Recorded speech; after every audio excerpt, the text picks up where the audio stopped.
It's finally time to answer the age-old question, how to use creatine and the benefits of using it.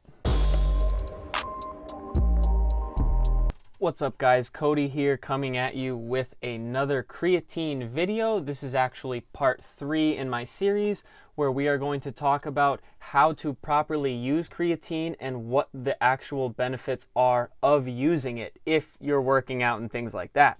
In part 1, we went over what it was, so if you don't even know what exactly creatine is yet, click the link down below for part 1 and watch that before you come back to this one. And in part 2, we went over whether creatine is safe and whether you personally should be taking it. So today, let's jump into part 3 really quick. If you're new to this channel, subscribe, hit the bell icon so you know when I'm uploading. We upload 3 times a week. It'll really help me out, guys.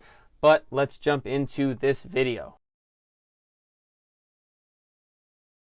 So, the first and most obvious question, what kind of creatine should you take? I personally take creatine monohydrate. It is the most widely researched, the most common, it's cheap, but there's a lot of other kinds of creatines that are also out there. There's also creatine HCl, which is hydrochloride, creatine citrate, creatine nitrate, and you can even get a blend of different creatines, but they all yield similar results. But today we're going to talk about mainly creatine monohydrate. And like I said, I recommend creatine monohydrate, not for any real specific reason. It's not like it's better or worse than the other types. It's just what I use, it's cheap, and as mentioned, it's the most widely studied. It comes in a flavorless powder, which is what I have. You can even get it in a flavored powder if you don't like the way it tastes, which frankly, it's unflavored. It says it right there on the bottle. And sometimes some companies even make it in capsules. So if you don't want to worry about the powder at all, you can just throw back a couple capsules, done, end of story. So how much creatine should you actually take? The recommended serving size for monohydrate is 5 grams, which is about, I think it says here on the bottle, 1 rounded tablespoon, because this one actually doesn't come with a scoop, but most will come with a 5-gram scoop or more or less, because depending on the type of creatine, the serving size is in fact bigger or smaller. And one important thing to keep in mind when you're supplementing creatine, some pre-workouts have creatine, some proteins have creatine, and some other post-workout supplements also have creatine. So you do not want to take too much. The recommended of monohydrate is 5 grams, but if your protein or mass gainer has some, you're going to want to factor that into how much of this you are supplementing. And I feel like that's why Optimum doesn't really give you a scoop, because it can vary how much of this specific powder you have to take.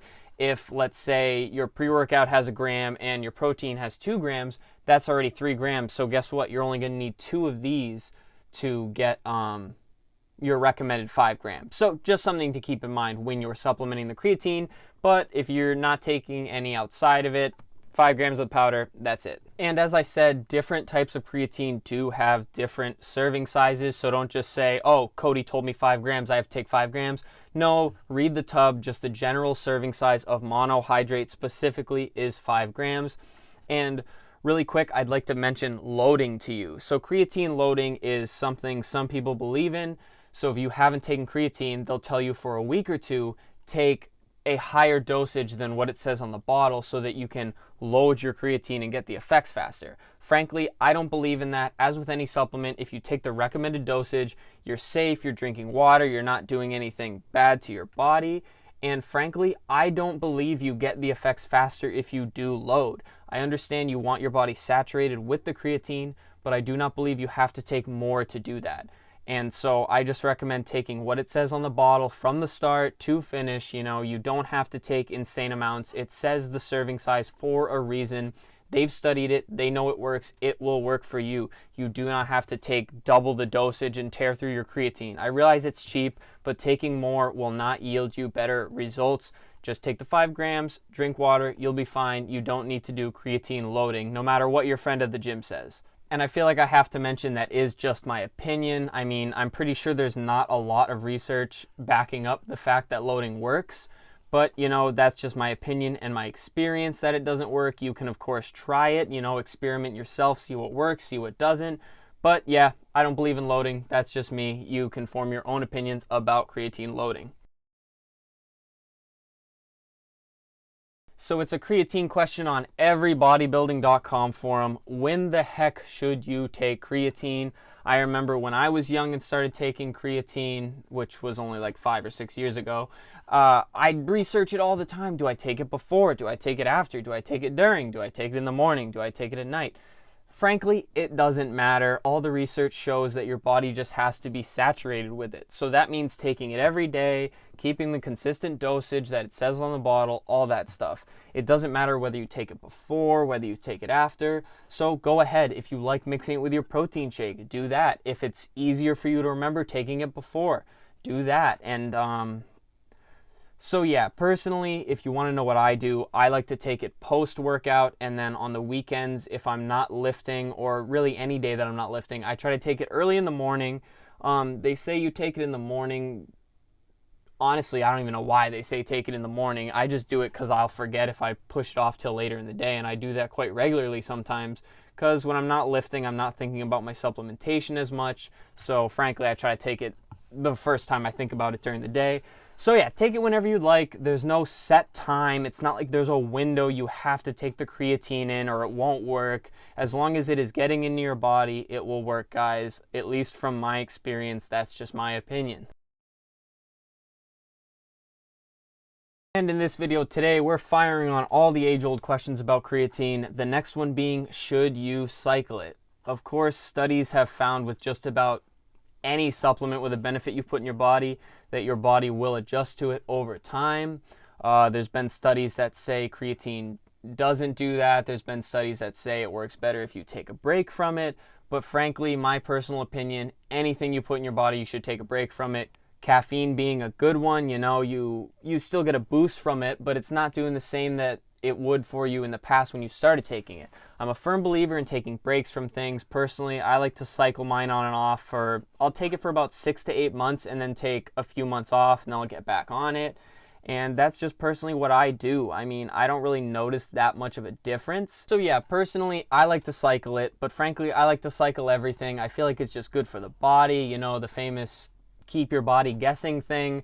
I like to take my body off of it for a little while, get back on it, just that stuff. I mean, most studies say that you don't have to cycle creatine. I just think it's a pretty good ritual to give your body a break from things. But that's my opinion. You can basically do whatever you want. The bottle doesn't say anything about adverse effects from taking it too long of a time. But, you know, build your own experiences with it, see what works for you. And yeah, that's all I have to say about the cycling aspect of creatine. So finally, to wrap up the video, the benefits of taking creatine. Of course, I mentioned it in part 1 and part 2 briefly. So if you want to check out those videos, again, the links will be down below.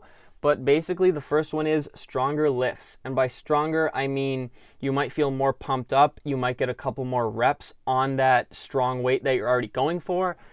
The thing is to remember, you're not going to miraculously be pushing more weight just because you're taking creatine. Creatine is a basic, inexpensive supplement. It is not a steroid. It's not going to make you huge. It's not going to make you fat. We went over the misconceptions in part 2, so go check that out. But yeah, stronger lifts. So I'll use my example again. If you're getting around 8 reps on a 225 bench press, you take creatine for a while, you might see 10 reps, even 12 reps with the help from the creatine.